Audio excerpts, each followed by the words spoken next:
It's always difficult to know what to put into a presentation like this. And so what I'm going to try to do is give you a brief background, tell you about one specific direction we're taking in our research, and then at the end more broadly talk about other approaches that are being taken for FSHD. But at any time, please don't hesitate to ask questions or So I want to also start off by saying that the work that I'm talking about was not only done by a large group of people that my lab is collaborating with, but also many other investigators around the world who have really started coalescing on a common model for FSHD and have been really making a tremendous amount of progress over the last few years.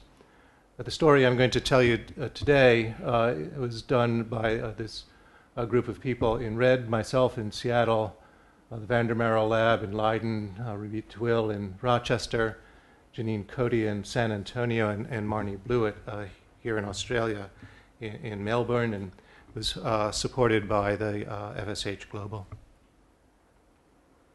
So, facioscapulohumeral dystrophy, the disease was mapped in terms of where the mutation was in the genome in 1991, mapped to the distal tip of chromosome 4. And so people knew that there was a mutation at the distal tip of chromosome 4 that caused FSHD. And shortly after that, they identified what the mutation was. And normally at the distal tip of chromosome 4, there were what were called macrosatellite repeats or direct repeats or chunks of DNA that were just repeated time and time again, tens or hundreds of times in this region of chromosome 4. And FSHD was caused by having too few repeats. You still had some repeats, but you had too few repeats. It was later identified that each of the repeats, so the chromosome is here, the array of repeats is here, and if you look at just one repeat, each repeat contained a gene called DUX4, which encodes a protein, that's a transcription factor that regulates other genes. And more recently, we've recognized that it's this misexpression of this DUX4 gene in muscle that causes FSHD. The DUX4 gene is normally expressed in stem cells, and the stem cells are the testes and in embryonic stem cells. And it's a transcription factor that regulates pluripotency. And being a stem cell, it turns on genes that are important for stem cell biology. It's not normally expressed in muscle. And it's not expressed because it's kept off in a manner that depends on the number of repeats that are in that region. And it's the DUX4 misexpression in muscle that causes FSHD. And so what happens is that you have the inefficient repression of the DUX4 gene in muscle, and it leaks a little bit and gets expressed in muscle. And that leakiness can be caused by one of two things, either having too few repeats, which is now called FSHD1, which is the most common form of the genetic cause of the disease. Or there's another cause of the disease, FSHD2, where you have the appropriate number of repeats, but they're not appropriately silenced or kept off. And that's caused by a mutation in a gene called SMCHD1, a gene that's important for keeping repetitive elements in the genome off or silenced. This is a diagram of the type of protein that SMCHD1 is and how it silences genes and why it needs repetitive elements in order to silence and how it silences them. And so the protein forms a dimer. Two parts of it come together and they loop around the DNA, which is shown here. And then every repeat gets a little decoration with this SMCHD1 protein. So the DNA is shown here. And then the SMCHD1 sort of protein sort of links itself up, circles around, and then pulls itself together. And so you can sort of think of it as the dimer forms a chain, and then the chain sort of forms a purse string and pulls the DNA together and condenses it. Now, if you look at an electron micrograph of a nucleus, you have the edge of the cell here, and the nucleus of the cell is here. And you can see in the nucleus there are light areas and dark areas. And the dark areas are where genes that are not expressed or that are kept off are located, and the light areas are called euchromatin, and they're where genes are on. And so you can think of it as the light areas are open for business, the dark areas are shut down and turned off. And when this purse string is pulled, this region of repeats is moved from the on area to the dark area. It's condensed, and it becomes the dark matter of the nucleus where genes are not expressed. And then this again shows this in cartoon form. So normally you have all of these repeats. Each repeat has the DUX4 gene, but it's sort of tied together with this SMCHD1 protein, and the DUX4 protein is not made. If you have too few repeats, you don't have enough of a sort of knot to keep the gene off, and DUX4 is expressed. Or if there's a problem, a mutation in the SMCHD1 gene, you can't pull the purse string, and the DUX4 protein gets misexpressed in skeletal muscle. The consequence of expressing DUX4 in skeletal muscle are manifold. DUX4 is a transcription. DUX4 expression in skeletal muscle causes cell death, a process we call apoptosis. And it's known that FSHD muscle does show increased cell death, and that might be one mechanism of the disease. The DUX4 activates other genes, and it activates genes that are essentially telling the skeletal muscle to be a stem cell. Don't be a skeletal muscle, be a stem cell. And that could be incompatible with normal muscle function. And some of those proteins might actually also induce an immune response to the muscle. And the DUX4 does many other things. It alters the processing of RNA, so abnormal RNAs accumulate, abnormal proteins accumulate. It produces proteins that block muscle regeneration. And so the expression of DUX4 in skeletal muscle does many things, any one of which or all of which contribute to the pathology of FSHD. So what do we know? We know that DUX4 expression causes FSHD. We know that if we can prevent DUX4 expression or activity, it would be a viable therapy.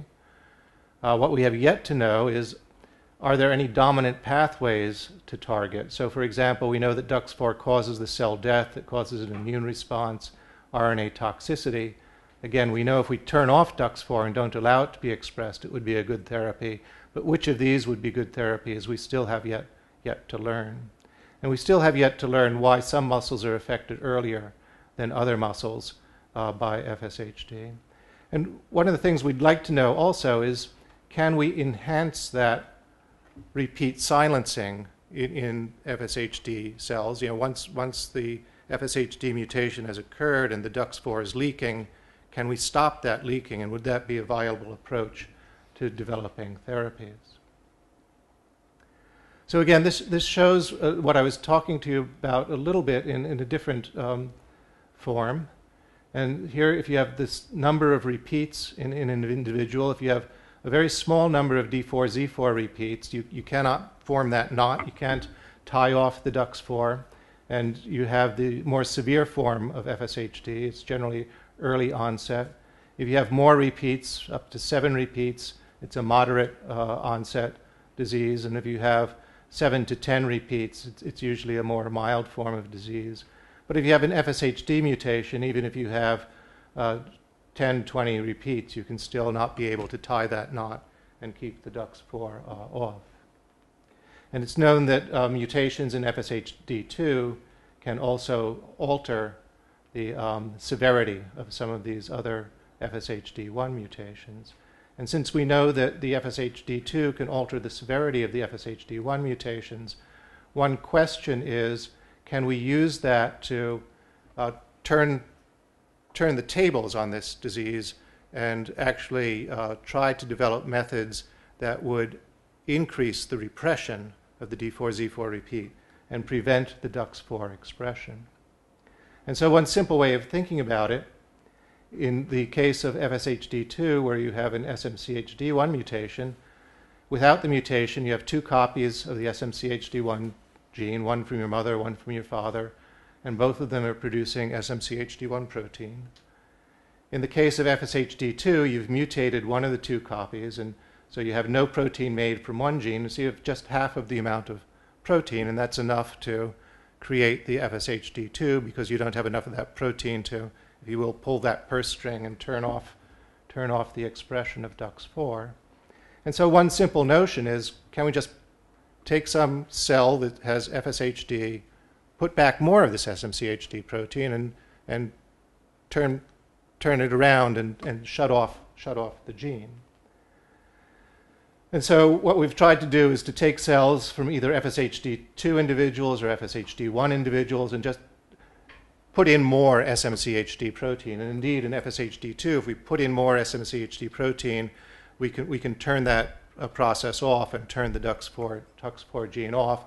And even with SMCHD1, by putting in more SMCHD protein, we can turn that off. This is not in any way a cure or a therapy at this point. It can't go into people, but it's proof of principle that we can use this approach to start developing therapies for things that can reverse the process at the genetic or the molecular level, turn off the DUX4, and at least have the hope of halting the disease or maybe even turning it around.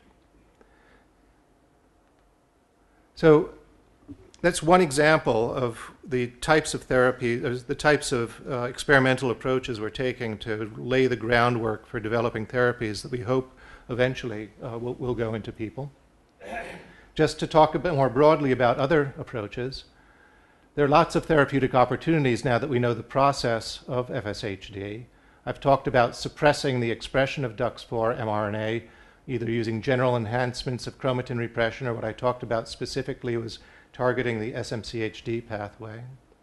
We can also develop mechanisms of targeting the DUX4 RNA, the RNA that makes the DUX4 protein. And there's standard ways of using antisense or morpholino RNAs that some of you might have heard of to take one RNA to target another RNA and try to turn it off. And many drug companies and other groups are working on mechanisms to do that. One could imagine getting a drug or a small molecule that would bind to the DUX4 protein itself and prevent its activity, or that would bind to the sites in the genome that the DUX4 binds to and prevent its activity. And then one can interfere with the downstream things that the DUX4 does that causes the pathology, either prevent the cell death, prevent the splicing abnormalities, prevent the proteins being expressed that might induce an immune response or affect the ability for regeneration. And so there are lots of opportunities now for developing therapies. What I like to do is draw a line here and say that if we can do any one of these things above the line, I think we're pretty sure to stop the disease or even potentially reverse the disease process. My group, as well as others, are working on developing therapies for these items below the line, and those are more experiments at this point to try to determine what is the process that DUX4 initiates that's really the most detrimental to the disease itself. And so I just want to end by once again thanking the many organizations, particularly FSH Global, for funding research in this area, which has been so critical to get to where we are now, and hopefully in a number of years to get to the point where we can start making a difference for FSHD. Thank you.